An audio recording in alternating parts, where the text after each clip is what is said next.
C'est une rencontre de renforcement de capacité sur le module 9 intitulé « Des stratégies et plans d'action à l'endroit des coalitions anti-drogue d'Agbalpé-Dogon et de Kélégougou ».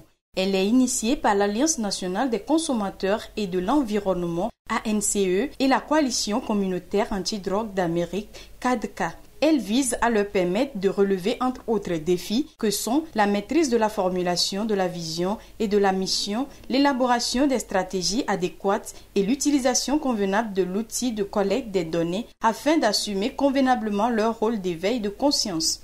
Eux, ils ont déjà fait leur propre diagnostic communautaire. Ils savent déjà ce qui se passe sur le terrain.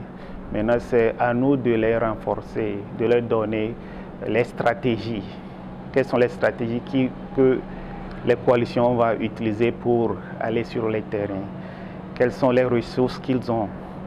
Et quel est le plan d'action?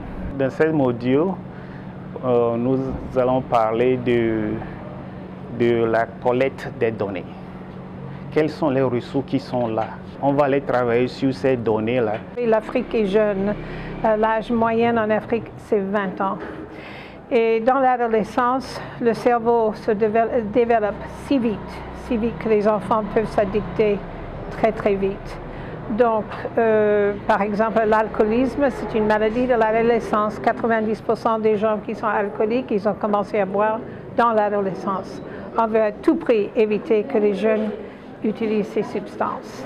La formation a connu la participation des responsables de la Haute Autorité de prévention et de lutte contre la corruption et les infractions assimilées et de la Commission nationale antidrogue. Ils ont relevé la nécessité aujourd'hui d'impliquer les acteurs communautaires dans cette lutte de prévention de la consommation des drogues.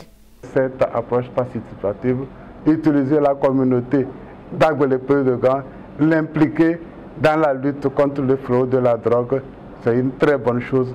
Lorsque une communauté se décide que non, dans ma communauté, je ne veux pas que les enfants aient accès à la drogue, c'est à elle de s'organiser avec naturellement notre appui pour organiser le quartier et la communauté à ce que le phénomène de drogue ne puisse pas intégrer. Le directeur exécutif de l'ANCE Togo, Dr Fabrice Ebé, a à cette occasion rappelé aux participants l'enjeu de cette formation qui est d'avoir cette coalition communautaire solide, indépendante et fonctionnelle. Il a exhorté les bénéficiaires de la formation à se mettre au travail pour capitaliser les connaissances acquises.